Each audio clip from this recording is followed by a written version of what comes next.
O politicamente correto ajudou mais uma vez o terror. O terrorista do Estado Islâmico, que matou 10 turistas estrangeiros ao se explodir em Istambul na terça-feira, havia entrado na Turquia no dia 5 de janeiro após se registrar como um refugiado sírio, segundo as autoridades turcas. Ele é Nabil Fadli, cidadão sírio nascido na Arábia Saudita em 1988. Curiosamente, a maioria das vítimas desse ataque eram alemães, e os alemães já estavam revoltados contra a chanceler Angela Merkel por causa de sua política de portas abertas aos refugiados, isso em decorrência dos atos de violência e agressão sexual contra mulheres alemãs ocorridos na noite do Ano Novo na cidade de Colônia e perpetrados por imigrantes do norte da África e do mundo árabe. Mais de 500 queixas já foram registradas. Nada disso, claro, é uma surpresa. Eu venho falando disso desde o início de setembro de 2015, do risco do politicamente correto no trato com o terror. Vou lembrar aqui a gravação da minha participação no programa Contexto daquele mês. É preciso distinguir quem são os imigrantes dentro dessa chamada crise de refugiados, dessa imigração em massa para a Europa. Você tem sim os sírios que estão fugindo da guerra e do terror, e depois vamos analisar as causas disso. São em geral os que estão em situação mais dramática em seu local de origem, entre eles aos cristãos ainda, que vivem a situação mais dramática de todas, porque são as vítimas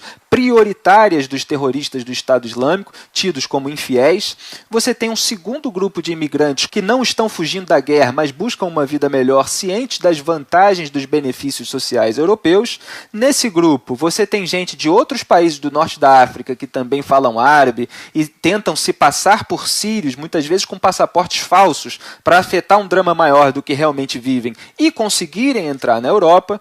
E você tem o que a imprensa quase não fala também, que são terroristas islâmicos infiltrados entre os refugiados, aproveitando-se da situação para penetrar no continente europeu com o intuito de depois cometer atentados. Isso sem contar que há grupos de terroristas islâmicos já na Europa, presentes na Alemanha, por exemplo, que estão tentando recrutar refugiados sírios também islâmicos para sua causa, para cometer esses atentados no continente europeu. Então a situação é muito mais complexa do que parece à primeira vista. Tudo isso está acontecendo porque os Estados Unidos e a Europa Ocidental saíram do Oriente Médio. Depois que o presidente Barack Obama removeu todas as forças americanas do Iraque, o Estado Islâmico entrou, a Al-Qaeda avançou e o caos se instalou de vez, exatamente como o demonizado George W. Bush disse em 2007 que aconteceria se as tropas saíssem antes da hora. O vídeo está lá no meu blog na Veja. Ele disse que isso significaria entregar o futuro do Iraque aos terroristas islâmicos e aumentar o risco de assassinatos em massa em uma escala horrível. Tudo o que aconteceu depois que as tropas saíram, eu falo com tranquilidade porque denunciei isso em um monte de posts. O próprio conflito na Síria começou exatamente em 2011, deixando 250 mil mortos e atualmente mais de 4 milhões de refugiados. A notícia dos últimos dias é que o exército da Síria continua enfrentando grandes dificuldades para evitar o avanço da Al-Qaeda e do Estado Islâmico em território sírio. Mais de 50 combatentes morreram só numa quarta-feira. Então você pode ter a opinião que quiser, se é a favor ou contra a guerra do Iraque começada por Bush, mas o fato inegável é que, apesar de qualquer erro, ele entregou o Iraque controlado e seguro. Mas o Obama, com a sua ideologia anti-imperialista, de quem se desculpava pelo mundo em nome dos Estados Unidos, como se ao retirar o país da frente o mundo fosse ficar em paz, ignorou os conselhos e deu no que deu. O presidente Obama nunca reconheceu que essa sua política de desengajamento levou ao assassinato de milhares de pessoas e à catástrofe que estamos vendo agora na Europa. E é impressionante que a imprensa esteja falando tão pouco sobre a desastrosa política externa do governo Obama. E a razão é essa: a imprensa desprezou tanto a guerra do Iraque que simplesmente não vai avaliar com precisão os resultados negativos da política externa do Obama. Então agora temos uma das maiores migrações em massa na história do mundo e ela vai permitir, inevitavelmente, se tudo continuar assim, a entrada de terroristas em quase todos os países ocidentais.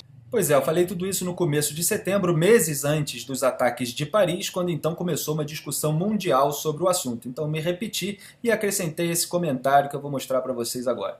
Como queríamos demonstrar, nem todos são coitadinhos desesperados, e isso obviamente tem de ser levado em consideração em nome da segurança dos cidadãos europeus e até dos próprios imigrantes que vivem na Europa. Mas o pavor de ferir suscetibilidades dos muçulmanos e dos refugiados impede o continente de implementar medidas de segurança mais eficazes e até mesmo impede o debate sobre elas. Basta você alertar contra os riscos da aceitação indiscriminada de imigrantes, que logo a turma do politicamente correto dispara o seu fuzil AK-47 de rótulos como xenófobo, islamofóbico, racista, preconceituoso, fascista, extremista de direita. E agora, diante da tragédia consumada, só se preocupam com a ascensão da direita, com o aumento da xenofobia, da islamofobia. Quer dizer, parece que os cadáveres não contam, porque essa turma se recusa, como sempre, a fazer um exame de consciência sobre as próprias responsabilidades. E a tendência agora é que esquerdistas e politicamente corretos em geral fiquem cada vez mais preocupados, porque o candidato Donald Trump disparou na liderança das pesquisas de intenção de voto à presidência nos Estados Unidos, justamente porque a população, goste ou não dele, quer segurança e identifica no discurso do Trump as críticas à cumplicidade esquerdista com o terror, com o crime, com a imigração ilegal. Então ela acredita que Trump vai dar mais segurança ao país. Enquanto isso, a esquerda está mais preocupada com Trump, mais preocupada com a Marine Le Pen, por exemplo, na França, do que com os cadáveres, seja onde for.